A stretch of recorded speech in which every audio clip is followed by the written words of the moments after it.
Bismillahirrahmanirrahim. Më befason për herë mënyra e komunikimit të imamëve të mëdhej të ummetit ton me prindërit e tyre. Në të shumtë në rasteve do të gjejmë momente shumë interesante në komunikimin e tyre të përbashkët.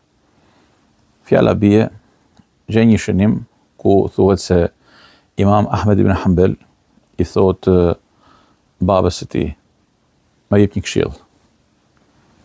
Ma jep një këshill.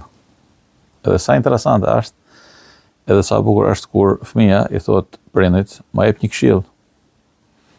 Si të thush, ktheu me kujtesën tënde vitet e kaluara të jetës, edhe kujto se sa këshilla keni dëgjuar nga baba jot, ose sa këshilla keni dëgjuar nga nana jote. Ai i afti me regjistru këshillat e babës dhe të nanës, edhe që kemë mësuar nga baba dhe nana, është shumë e rëndësishme. Si të qoftë, Imam Ahmedi e pyet tiatin, dhe ai i thot një fjalë të vogël, por që ka një peshë shumë të madhe. I thot: "Biri im, bëj një për herë të mirën, sepse ti për herë do jesh mirë, përderisa bën një të mirën." Allah, sa fjalë e madhe. Bën një të mirën, pra mendo për herë mirë. Bën një për herë me vepru mirë. Në çdo moment të jetës. Madje po lexoja në këtë drejtim dhe gjeta disa shënime shumë interesante, se ka pas njerëz të mëdhej të këtij ummeti që nuk kanë fol pa bën një. Madje edhe kur është kërku për me fol, apo janë pyet për diçka, kanë hezituar dhe kur janë pyet se pse nuk flet, ka thënë akoma nuk e kam përgatit njetin. Allah. Njeti është diçka shumë e madhe, është sekreti që lidh veprën tonë me sinqeritetin për hir të Allahut Azza wa Jall. Dhe sikur se na mëson edhe pejgamberi alayhi salatu wasalam se veprat do shpërblehen sipas njetit të tyre. Dhe më thënë, në mëson kjo fjalë e madhe që me u përpjek me sa kemi mundësi, që veprat tona, fjalët tona, mendimet tona, angazhimet tona ditore, me kenë krejt për Allahun Azza wa Jall. Sepse çfarë është për Allahun e madhruar, ajo do të pranohet dhe do të shpërblehet.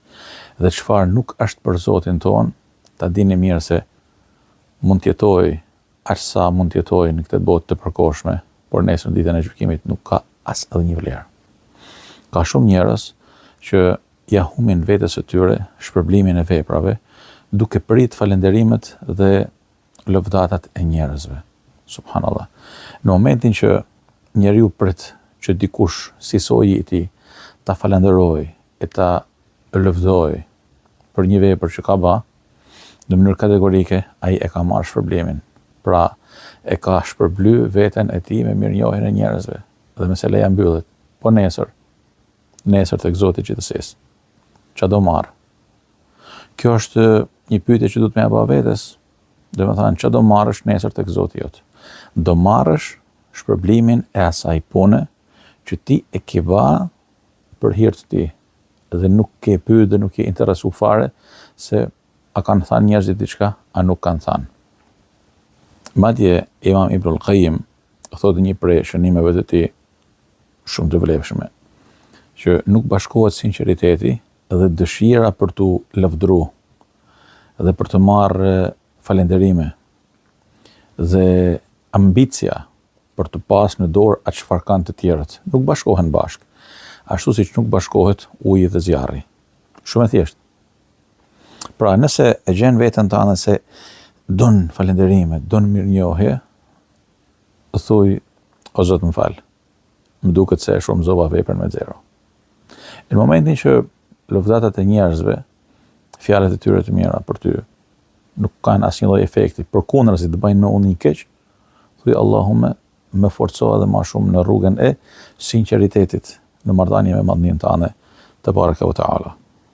Për fund, Sheikhul Islam Imam Sufjan al-Thauri ka një fjalë të madhe, të mrekullueshme.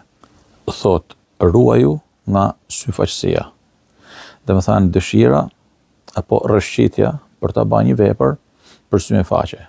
sepse vazhdon ai, synfaqësia është ma e fshehtë se sa trokitja e kamve të bubërrecës. Allah. Allahu ju dashtë.